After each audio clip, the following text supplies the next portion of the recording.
Assalamualaikum warahmatullahi wabarakatuh. Alhamdulillahi rabbil alamin. Wassalatu wassalamu ala asyrafil anbiya wal mursalin. Nahmaduhu wa nasta'inuhu wa nastaghfiruh. Wa na'udzu billahi min shururi anfusina wa min sayyiati a'malina. Man yahdihillahu fala mudilla lahu wa man yudlil fala hadiya lahu. Rabbi shrah li sadri wa yassir li amri wahlul 'uqdatam min lisani yafqahu qawli. Amma ba'd. Alhamdulillah, bersyukur pada Allah Subhanahu wa taala kerana dapat bersama pada malam ini. Insya-Allah pada malam ini kita akan sambung perbincangan kitab Mishkatul Masabih. Masih lagi di bawah babul haid, kita akan masuk al-faslul awwal, fasal yang pertama. Seperti yang kita sedia maklum dalam susunan sistem susunan kitab Mishkat ini, mana fasal pertama tu mana hadis-hadis yang Bukhari Muslim. Hadis ni sahih semua. Itu dia sudah pengarah, dia sudah komitmen dah begitu. Jadi dalam fasal pertama ni kita akan bermula dengan hadis 545, firman Allah, wa yas'alunaka 'anil mahid, dan mereka akan bertanya engkau tentang mahid, yakni perempuan yang dalam keadaan haid. An Anas bin Malik radhiyallahu anhu qala innal yahud kanu idza hadatil mar'atu fihim lam yu'akiluha wa lam yujami'uhun fil buyut fasa'ala ashabun nabiy sallallahu alaihi wasallam fa anzalallahu ta'ala wa yas'alunaka 'anil mahid al-ayah faqala Rasulullah sallallahu alaihi wasallam isna'u kulla shay'in illa an-nikah فبلغ ذلك اليهود فقالوا ما يريد هذا الرجل أن يدع من أمرنا شيئا إلا خالفنا فيه فجاء أسيد بن حضير وعباد بن بشر فقال يا رسول الله إن اليهود تقول كذا وكذا أفلا نجامئهن فتغير وجه رسول الله صلى الله عليه وسلم حتى ظننا أن قد وجد عليهما فخرج فاستقبلتهما هدية من لبن إلى النبي صلى الله عليه وسلم فأرسل في آثارهما فسقاهما فعرف أنه لم يجد عليهما رواه مسلم. Diriwayatkan daripada Anas bin Malik radhiyallahu anhu, beliau berkata, sesungguhnya apabila wanita Yahudi berhaid, makna datang haid, mereka tidak makan bersama wanita-wanita mereka dan tidak duduk sekali dalam rumah-rumah mereka. Maka para sahabat bertanya kepada Nabi SAW. Lalu Allah Subhanahu wa taala menurunkan ayat ini, wa yas'alunaka 'anil mahid qul huwa adhan fa'tazilun nisaa fil mahid wa la taqrabuhunna hatta yatuhurna fa idza tatahharna fa'tuhunna min haitsu amarakumullah innallaha yuhibbut tawwabin wa yuhibbul mutatahhirin. Mereka bertanya kepadamu tentang haid, yakni tentang perempuan yang datang haid. Katakanlah haid itu adalah kotor. Qul huwa adhan. Dulu anak sebut dah kotor di sini ni, kita boleh terjemah qul huwa adhan.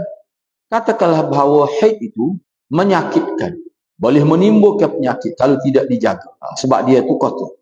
Oleh sebab itu fa'tazilun nisaa fil mahid, hendaklah kamu mengasingkan diri kamu dari wanita semasa dia haid, dan janganlah kamu mendekati mereka sebelum mereka suci.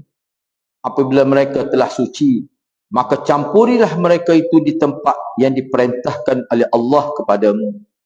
Sesungguhnya Allah menyukai orang-orang yang bertaubat dan menyukai orang-orang yang menyucikan diri. Suratul Baqarah ayat 222.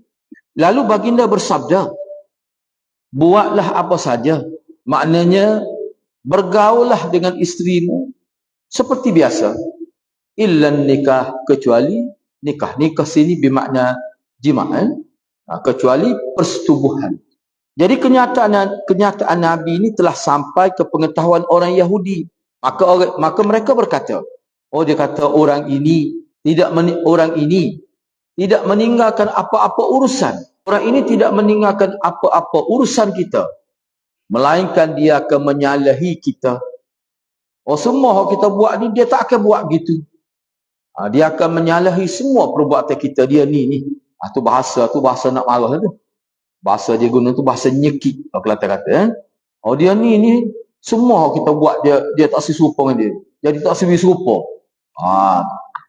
Lalu sahabat Nabi yang bernama Usaid bin Hudayr dan Abbad bin Bishr telah datang dan berkata, Ya Rasulullah, wahai Rasulullah, sesungguhnya orang Yahudi berkata begini. Apakah perlu kita jima isteri-isteri kita? Selepas ni kita bincanglah.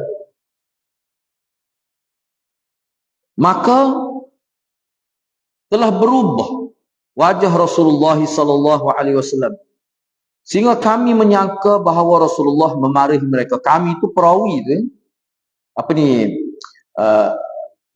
Kami itu maksudnya dua orang sahabat tadi. Usaid dan juga Abbad tadi.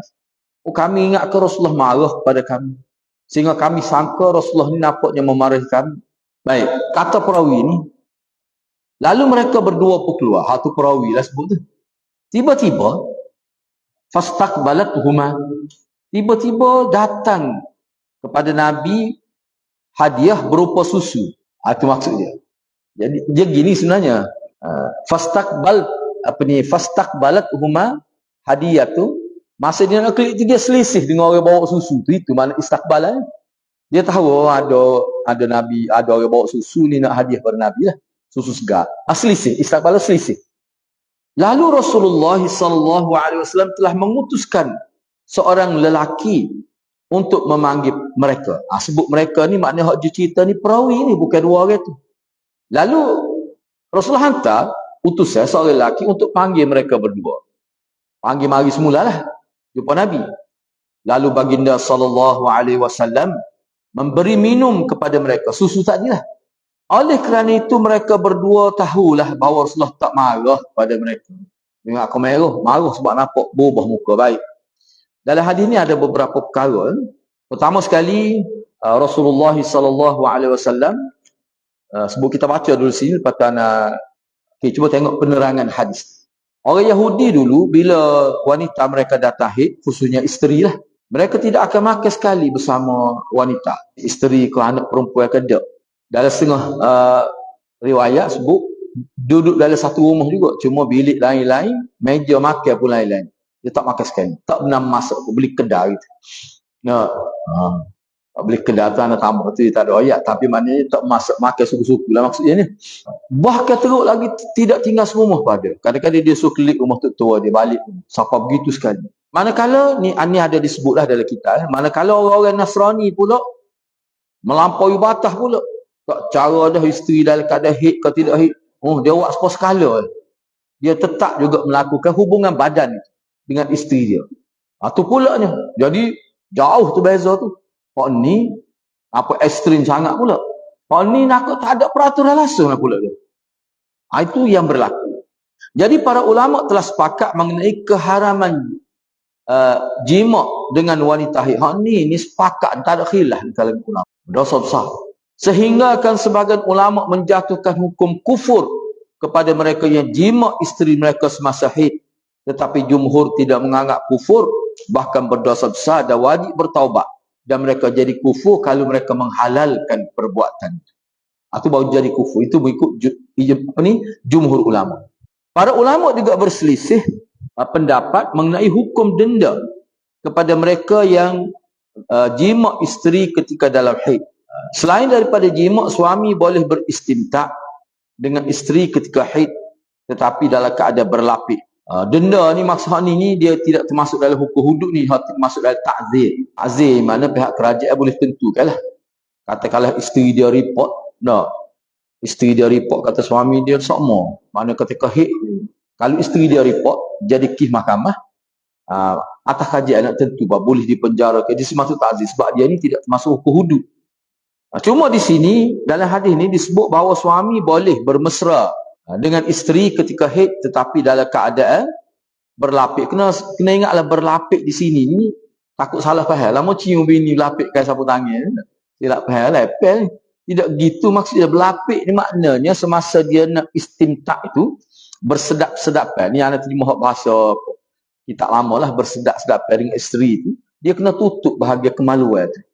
Dan lepas ni kita akan tengok hadis tutup. Pakai dia panggil izar ni pakai kain sarung ke ataupun ikat ke, pakai sarung akak ikat.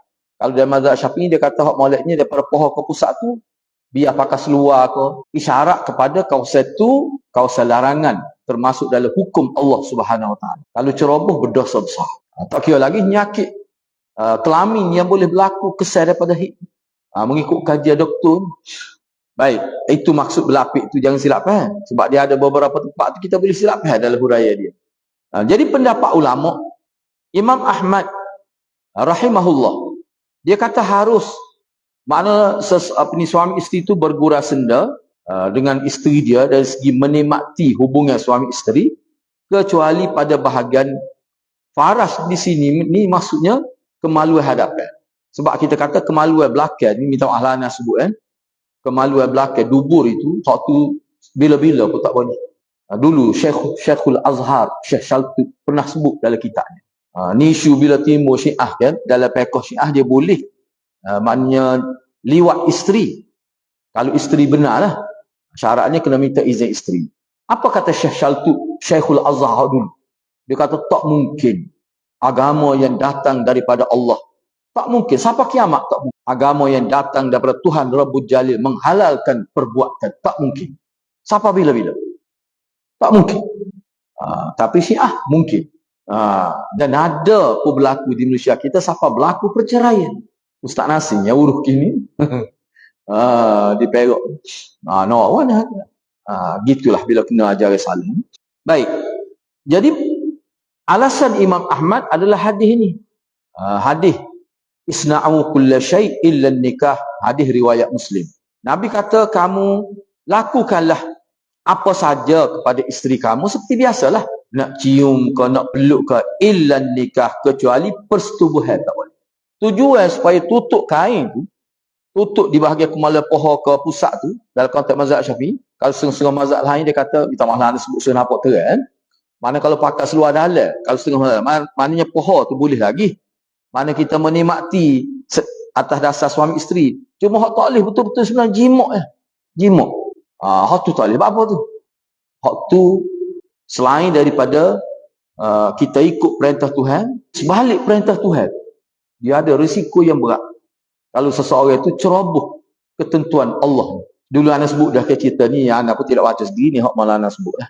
Ada seorang ulama, daurah lah, dauratul hadis dia ni hebat lah. Lepas tu dia ambil bidah doktor, dia pergi berkhidmat di sebelah barat lah. Dia jadi doktor pakar. Jadi dia ni terlibat dalam buat kajian tentang 1000 orang dia buat kajian. 1000 ni semuanya ada masalah kelamin, penyakit kelamin.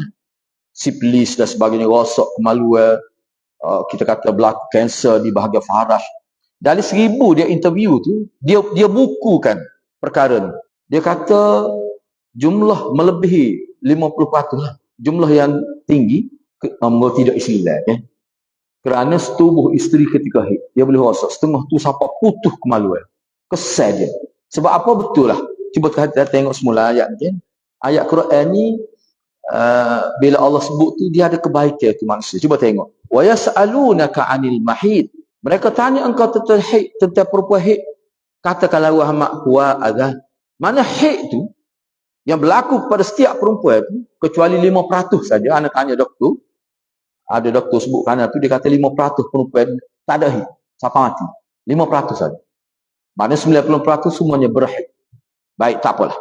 Katakanlah haid tu azan. Azan sini ni huraian ulama agak luas. Kotor.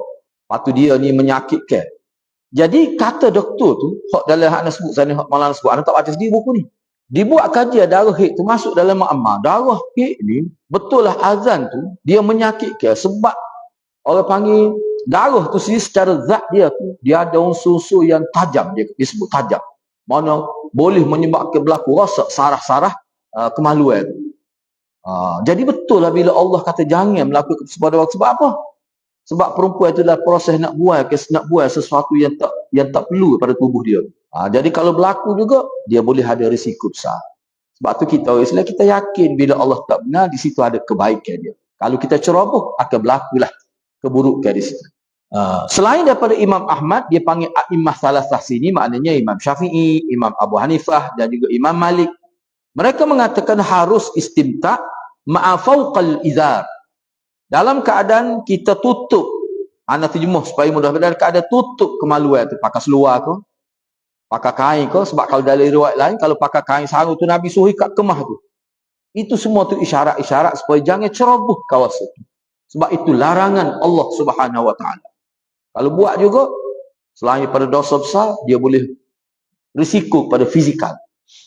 Jadi kata 3 lagi tokoh Imam Mazhab, Imam Syafi'i, Imam Malik dan juga Imam Abu Hanifah, dia kata boleh istimta', cumanya tutup. Sebenarnya lebih kurang dengan Imam Ahmad ni pun. Tutup ke tak tutup, wah ayatnya tak boleh jimuk masa ni. Apa suruh tutup tu? Saddu zari'ah, nak elok takut jadi tak boleh nak kawal perasaan. Sebab tu bila tutup tu tak nampak tu, kira-kiranya lebih terjaga. Itu maksud dianya. Jangan main-main dia. Sebab bila hukum Tuhan ni kalau langgar kan, sekali langgar dia jadi ringan dah lepas tu. Perkara yang ada jadi ringan. Itu bahaya tu. Bahaya. Sebenarnya ada pun maklumat orang Islam kita buat gini, kita pun tahu. Kalau dalam kes perceraian di jabat agama memang ada pun diberitahu pada kita lah. Baik. Jadi kenyataan dari oleh 3 tokoh mazhab ini berdasarkan pada riwayat. Sebenarnya Imam Ahmad nak pergi ni juga, cuma dia lebih bebas. Dia tidak sebut. Tapi tak boleh belakang, tak ada yang kata boleh. Sebab adalah pendapat yang mengatakan ada disebut sebagai Imam Malik misalnya. Mana ketika isteri dia dekat dia jemuk isteri dia. Waktu ulama tak terima, tak ada kesilapan dalam riwayat. Bahkan bila orang tanya, sana ni baru aku buat, dia kata, tak mungkin Imam Malik gitu. Ni Imam Malik. Tapi ada di Saibah gitu. Bahkan ada sebut dalam kitab lah.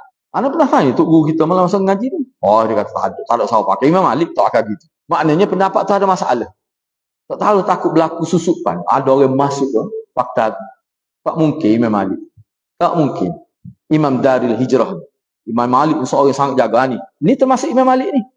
Tak boleh jimuk. Jadi kenyataan mereka itu berdasarkan kepada riwayat Mu'adz bin Jabal. An Mu'adz bin Jabal radhiyallahu anhu qala, qultu ya Rasulullah, ma yahillu li min imra'ati wa hiya haid? Qala ma fawqa al-izad wa ta'affuf an dhalika afdal. Mu'adz diriwayatkan daripada Mu'adz bin Jabal radhiyallahu anhu, beliau berkata, bahawa beliau telah bertanya kepada Rasulullah sallallahu alaihi wasallam, wahai Rasulullah, apakah yang halal bagiku terhadap isteriku? Ketika isteriku dalam keadaan haid, apa yang aku boleh buat? Apa yang aku tak boleh buat? Maka Nabi SAW bersabda, lakukanlah apa saja seperti biasalah. Bagaimana kamu hidup dengan isteri kamu, kita kata atas katil tu. Lakukanlah apa saja, syarat dalam keadaan berlapik. Akan tetapi, kalau kita jauhi perkara itu lebih baik. Maksud dia gini. Maksud dia berlapik ni tutup di bahagian kemaluan. Kalau mazhab Syafi'i, paha ke pusat. Itu maksud dia. Semua apa kalau berlapik ni. Jangan pakai baju kurung. Nama berlapik, nama pahal berlapik lagu jual logal lah. Tutup ni seperti biasa lagu mana kita biasa ketika dia tidak lagu mana pakai yes masa tidur dengan dia. Lagu tu lah. Cumanya suruh tutup di kemaluan tu sebagai isyarat hukum. Situ ada hukum. Hukum ke dia? Tak boleh jimuk.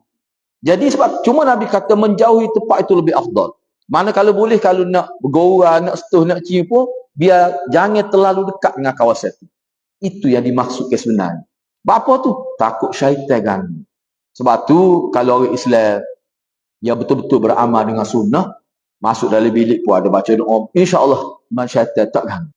Bila nak bersama isteri pun baca doa. Itu orang panggil disiplin sunnah. Tujuan apa tu? Supaya kita tidak ganggu oleh musuh kita yang sentiasa mendampingi kita. Orang panggil iblis. Dia nak benar lah kalau langgar hukum Tuhan. Dia nak benar. Sebab itulah Imam Ghazali sebagai tokoh dalam buat kajian tentang jiwa manusia. Dia kata sifat manusia ni, kalau sekali dia buat salah, kalau dia tak bertaubat lalu, untuk kali kedua tu lebih ringan. Dia tak rasa berat dah benda haram. Sebab itulah taubat ni dia boleh kembali ke semula fitrah kita benci kepada haram. Itu fungsi taubat. Sebab tu taubat dia segera, dia tidak boleh bertangguh. Tapi kalau buat kesalahan sama, tak bertaubat, kali kedua, kali ketiga dia akan rasa ringan perbuatan maksiat. Dia tak rasa berat. Tu bimbang tu. Baik, cuba kita tengok lagi. Riwayat Imam Ahmad ialah riwayat mubih, riwayat yang mengharuskan. Mengharuskan ni maksudnya tanpa tutup. Bukan kata harus jima', dah. Jangan faham molek tu. Cuba tadi kan. Isna'u kulli illa nikah. Mana buatlah apa saja kecuali nikah. Kalau anda nak guna bahasa yang lebih terai lagi, mana kalau tak tutup pun tak apa. Hak taklihnya jima'. Katakanlah dia nampak kemaluan isteri dia dalam dia ketika dia tidur dengan isteri dia. Isteri dia haid. Dan dia pun cium, dia peluk isteri dia. Kalau mengikut hak Imam Ahmad ni, tak apa. Hak Nabi takwilnya jima'. Memang betul tu. Cumanya, dalam riwayat lain, contoh riwayat daripada Mu'az, Nabi suruh tutup. Kalau dalam riwayat hak Imam Ahmad, tak ada pun suruh tutup. Jadi ada setengah riwayat, misalnya hak riwayat Imam Ahmad bawa sahih juga dari riwayat Muslim. Tak tutup, tak apa. Contoh maksud anaknya gini lah. Nak suruh faham. Misalnya suami isteri itu berada dalam satu kain selimut. Kain selimut lah, dia pun selimut, isteri dia selimut. Jadi isteri dia tu tidak letak apa-apa kain di kawasan, orang panggil aurat mughallazah lah. Kita guna bahasa Imam Bukhari. Payah nak sebut kan. Aurat mughallazah ni boleh faham lalu. Maknanya kalau kita kecek dengar, apa yang kita kata kubur tu lah kemaluan hadapan. Kita sebut aurat mughallazah. Hak tu pun tak tutup. Cuma dalam kain selimut. Kalau mengikut Imam Ahmad, tak apa gitu pun boleh. Tapi kalau mengikut imam-imam lain, dia ambil riwayat lain, riwayat Mu'adz bin Jabal, Nabi suruh ikat juga, pakar juga. Walaupun dalam kain selimut pun, pakar juga. Apa tu? Nak supaya lebih terjaga hukum itu. Yalah, takut tak boleh nak kawal perasaan tu.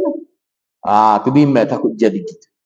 Jadi bagi anak, hak ni kita boleh pakar belaka, cumanya kalau sekiranya kita rasa lebih aman daripada fitnah, tak apalah, seperti Imam Ahmad sebut. Tapi kalau kita rasa kita lebih selamat daripada fitnah, lebih baik ikut hak ramai-ramai, hak jumhur. Yang kata kena tutup juga pada kemaluan. Sebab bimbang takut tersalah. Tersalah ni hukum ni dosa besar. Jadi riwayat Ahmad tu makna mubih, dia panggil riwayat yang mubih, tak tutup pun tak apa. Riwayat jumhur, termasuk Imam Syafi'i, Imam Malik dan juga Imam Abu Hanifah, hak tu dia panggil riwayat muhrim, yang mengharamkan. Mana tak boleh kena tutup. Tak tutup haram. Kena tutup. Tutup pula kalau dalam kitab, kalau dalam syarah hadis tutup pula, tutup setara mana tutup. Sebab tu nak kata kalau pakai spanduk saja pun tak apa tu. Tapi kalau dalam mazhab Syafi'i dah, tutup tu maknanya kalau kita kata lah ni dia pakai tuala wanita, lepas tu tutup pula bahagian tu biar tak nampak tu. Yang ni daripada paha ke pusat. Tu mengikut mazhab, kalau dalam mazhab Syafi'i lah. Semua ni hendak perbincangan ulama ni Allah nak jaga supaya umat Islam ni tidak terjatuh dalam fitnah, melanggar hukum Allah Subhanahu Wa Taala. Itu maksud dia. Baik. Cumanya tu yang kita ni, penulis ni dia kata dalam kisah ni kita pakai kaedah bila ada dua riwayat sama-sama sahih dalam isu yang sama, ada riwayat yang kata boleh, harus, tak tutup tu tak apa. Jimuk tu tak boleh. Kalau ni kata tutup berdasar pada riwayat, kita tarjih kata tutup lah. Dia mengikut kaedah. Sebab apa? Sebab hal ni kita dahulukan hak lebih cermat, hak haram tu. Mana kalau buka haram, walaupun tak jima. Semasa beristimtak dengan isteri. Apabila perkara ini diberitahu kepada para sahabat, bila Nabi sebut pada sahabat, boleh apa sahaja, kamu boleh bersama dengan isteri kamu seperti biasa, kecuali jima' itu tadi. Bila maklumat ini sampai kepada puak-puak Yahudi, bila mereka dengar, maka mereka pun buat komentar, buat komen lah. Komen seperti tadi lah. Oh, Muhammad ni semua perkara tak serupa dengan kita. Kalau kita tak betul belaka. Gitu maksud dia. Jadi setiap perkara sebolehnya dilakukan bersalahan dengan. Tujuannya, ni disebutlah. Kalau dia sebut ni memang betul. Anda tengok tu, banyak ulama kata, maknanya hak ni nak elak, tak serupa dengan dengan Yahudi. Tak serupa dengan Yahudi dari sudut mana? Kayak Yahudi kan, kau nak setuh isteri dia. Masuk pun tak boleh. Yahudi ni dia anggap perempuan haid ni kotor secara zati. Kotor secara zat. Setuh pun tak boleh. Makan pun meja suku-suku. Kalau setengah ekstrim lagi tu, suruh balik waktu tu. Bilik suku-suku, kalau ada kata boleh duduk serumah pun, belaga bayar lah boleh. Belaga bayar tak apa. Belaga kulit tak boleh. Satu kulit tak boleh. Masak tak boleh. Makan sekali tak boleh. Tidur sebilik tak boleh. Bila Nabi kata boleh, semua sekali Nabi kata, nikah tadi. Nikah tu maknanya jima'. Yahudi kata, tak serupa sama dengan kita. Ngepek over dia kan. Sebenarnya sini Nabi ni elok. Ana lebih cenderung mengatakan ini termasuk perbuatan adat kebiasaan yang salah. Sebab tu Islam aku ubah. Kalau kita kata tasyabuh dengan Yahudi, betul juga. Tetapi kukuk mana apa, ini salah satu budaya yang tak betul. Dan Nabi ubah. Nabi ubah. Ya tadi kan, kalau puak-puak Nasrani pula, Kristian pula, siapa boleh nak pula dah. Islam ambil jalan tengah. Jadi Usaid, bila orang Yahudi kritik gitu, maka Usaid bin Hudayr dan Abbad bin, kena ingat ni tokoh besar ni, ni puak-puak Ansar ni, puak-puak Aus ni. Semua dua-dua orang ni, anak baca ni, dia pula. Dua ni tokoh sahabat. Usaid ni, dia pandai benar. Dia mahir memanah. Lepas tu suara dia sedap. Baca Quran memang sedap. Dan dia masuk Islam atas jasa Mus'ab bin Umair. Abbad ni pun masuk Islam atas jasa Mus'ab bin Umair juga. Hebat setara mana pahala Mus'ab bin Umair. Wah, Mus'ab bin Umair ni beribu orang masuk Islam atas jasa dia. Ni antara pemimpin Aus ni. Usaid. Ni suara sedap ni. Abbad ni pun begitu dah. Dan semua hak ni mati syahid lakon. Dua-dua ni mati syahid lakon. Itulah Jadi bila Usaid bin Hudayr dan Abbad bin Bish telah datang dan bertanya kepada Nabi, jadi apakah kita perlu jimak isteri kita? Tentu tak siwi serupa. Jangan wis serupa terus. Pula-pula tak siwi serupa tak? Tak boleh lah jadi sepa Kristian pula tu, jadi sepa Nasrani pula tu.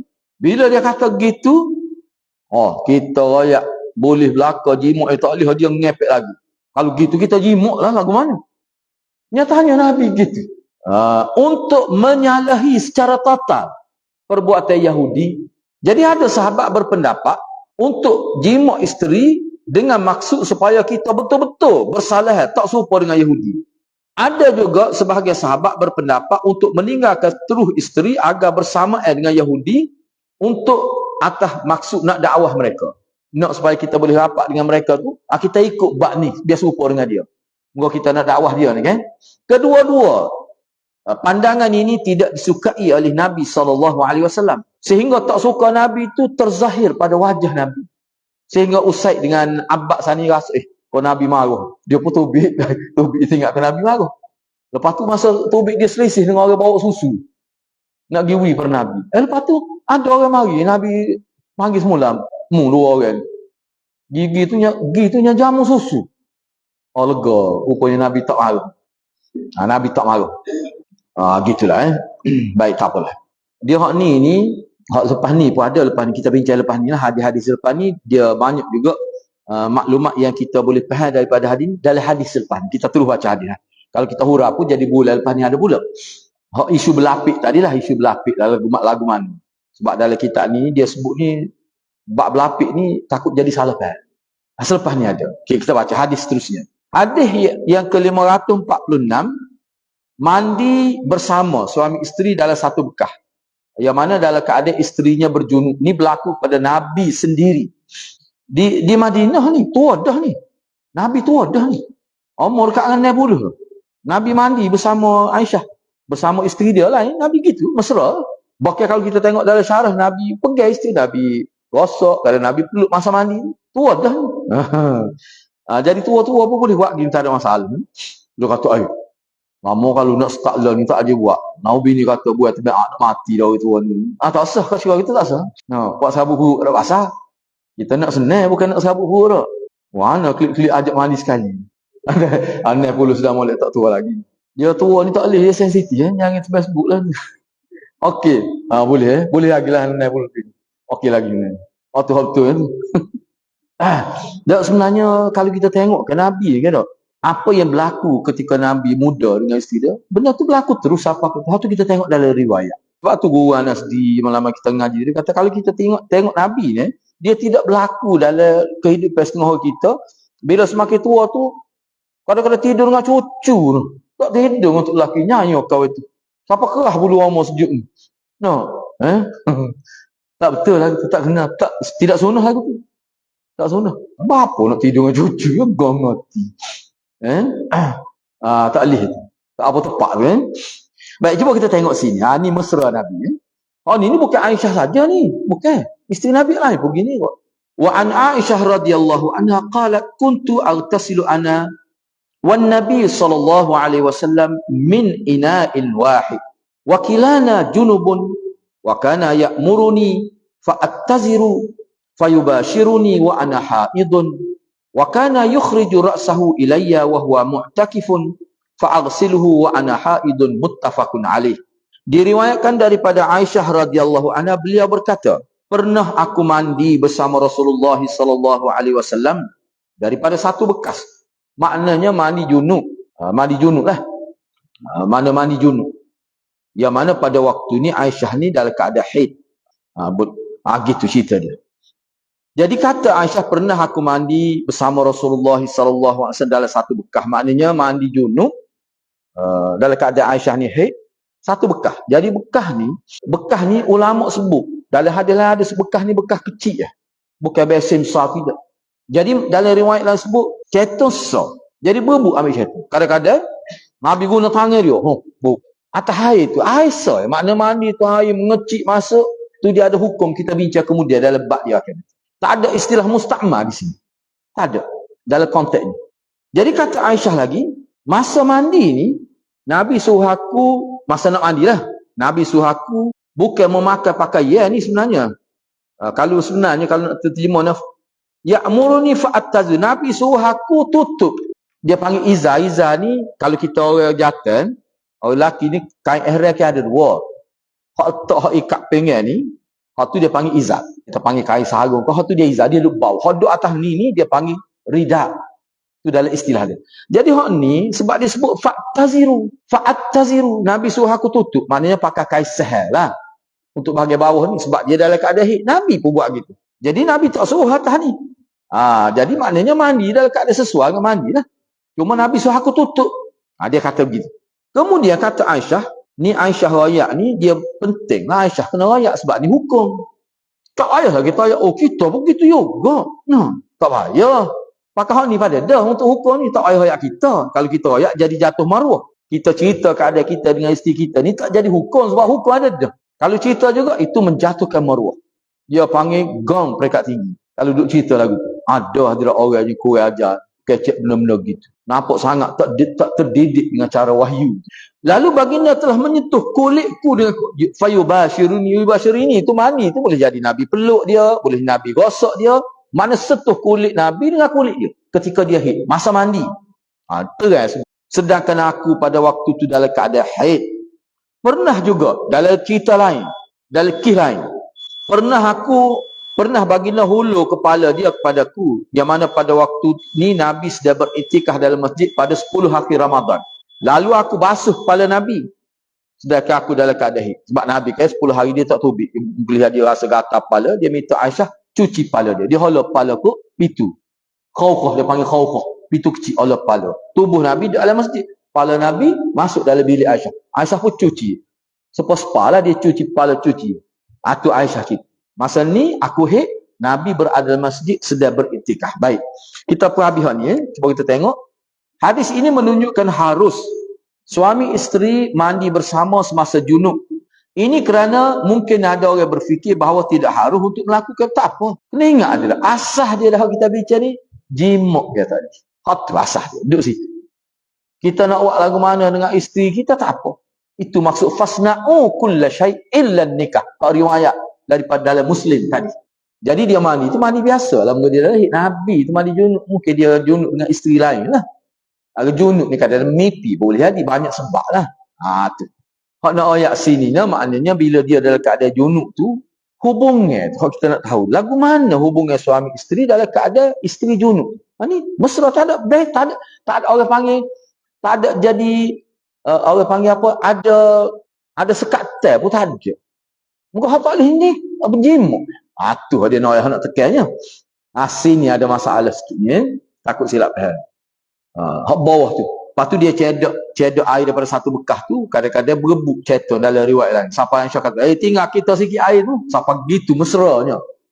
Hak bawah tu, fayubashiruni. Hak ni masalah bahasa lah bagiannya. Anda tidak kata salah. Di sini fayubashiruni bila Nabi suruh aku ikat kain di pinggan. Maka Nabi pustuh aku. Aku pustuh Nabi. Dia panggil bina musyarakah. Yubashiruni, dia setuh aku setuh dia. Apa guna yubashiruni? Sebabnya belaga kulit tanpa berlapik. Tu makna dia asal. Tapi sini dia buat, di sini maksudnya bersentuhan kulit dalam keadaan berlapik, iaitu pada selain bahagian antara pusat dan lutut. Tak faham kita tu. Nah, maksud dianya yubashiruni, Nabi setuh aku. Jadi maknanya di pohon pun Nabi setuh juga, tapi di pohon tu ada berlapik. Sebab apa? Sebab aku ikat dengan izar tadi, dengan kain. Tapi di tubuh dia apa ni muka tak ada pakaian, Nabi setuh biasa gitu. Hot tu ada ayat sebenarnya. Takut silap faham. Lama nak pakai baju masa mandi ketika haid. Nah, tidak maksud gitu. Ni boleh tengok dalam syarah. Kalau tarik dalam kitab Syamilah tu maknanya Nabi setuh aku ni mana peluk aku, gosok aku, cuma tepat kemaluan tu oleh kerana aku haid. Kalau Nabi setuh di pohon pun dalam keadaan berlapik. Itu maksud dianya. Nabi SAW berada dalam masjid. Hoki Aisyah basuh kepala Nabi tadi, cuci kepala Nabi tu. Nabi SAW berada dalam masjid kerana raudah Nabi bersebelahan dengan bukan bersebelahan dengan masjid ni, raudah Nabi bersebelahan dengan bilik aku. Potong salah terjemah. Kan raudah ni kan, tepi kubur Nabi. Kubur Nabi tu bilik Aisyah. Bersebelahan masjid mana? Raudah dalam masjid dah. Potong silap tu. Inilah jadi Nabi berada dalam masjid kerana raudah Nabi bersebelahan dengan masjid. Bukan raudah dalam masjid. Raudah tu bersebelahan dengan bilik aku. Sebab itulah bila Nabi beriktikaf situ, maka Nabi ni dia rasa gatal kepala dia. Ada riwayat lain, dia minta Aisyah cuci kepala. Nabi tak masuk dalam rumah. Sebab tak boleh masuk lah, muka dia ni iktikaf. Dia pun buka khawkhah ni hadrat, api itu lagu tu. Itu lagu tu cuma kecil, dia kena tunuk, lepas tu dia ada benda. Orang panggil benda tak? Kena lakoh. Benda. Lebih kurang sedekah dalam riwayat. Dia panggil khawkhah. Jadi buka pintu tu, Nabi duduk gitu. Nabi tidur, kepala dia duduk dalam bilik Aisyah. Masa tu. Masa tu Aisyah kata aku dalam keadaan haid. Jadi aku cuci, basuh kepala Nabi SAW.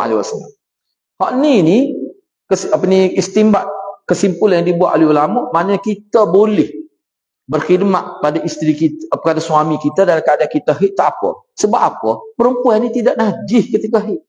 Haid tu yang najisnya. Jadi kalau kita nak bukan sekadar nak basuh kepala, katakanlah kita nak mandi suami kita saja ya. Wah, duk saja dia nak mandi. Dia nak mandi tu lelaki dia boleh. Walaupun dia haid boleh. Walaupun tu lelaki penung apa jadi belah ni. Nah, sekali tak ajing. Ikut secara tu. Naknya boleh dari segi hukum. Hak ni basuh kepala. Nabi duduk dalam masjid. Aisyah dalam keadaan haid duduk dalam bilik dia. Tak ada masalah. Nak ayatnya bahawa keadaan haid ni sebenarnya tidak menyekat hubungan muamalah, husnul muasyarah. Hubungan yang baik suami isteri. Kenapa molek agama apabila seseorang dalam keadaan beriktikaf dan dia mengeluarkan sebahagian badannya, ini tidak membatalkan iktikaf dia. Sebab dia tak keluar daripada masjid itu. Wanita yang dalam keadaan haid tidak najis. Oleh itu tidak salah untuk dia menyentuh suami dia, atau dia disentuh oleh suami dia, atau untuk dia masak makanan. Tidak boleh kita rasa jijik sikit pun. Wanita yang dalam keadaan berhaid, najisnya adalah najis hukmi. Najis tu hukum saja, hukum. Bila kata hukum ini bukan zat dia tu najis, hukum. Supaya kata innamal musyrikuna najasun. Dia bukan najis, tak kena najis, bau sedap ketemu. Najis ni hukum. Sebab apa? Hukum tu sebab syirik akidah dia tu. Maka dia tidak sama dengan najis aini, najis hakiki. Di mana najis aini? Supaya tahib kita kata. Tu najis aini tu. Tidak lagu tu perempuan haid. Tapi Yahudi macam gitu, lebih kurang dia faham. Itu salah. Kemudian untuk seterusnya lah, perkara-perkara yang boleh dilakukan semasa haid. Gapo dia perempuan dia boleh buat semasa haid. Ini kita bincang kemudian lah, insya-Allah. Mudah-mudahan Allah berkati kita semua. Aku qouli hadza wa astaghfirullahal azim li wa lakum. Wassalamualaikum warahmatullahi wabarakatuh.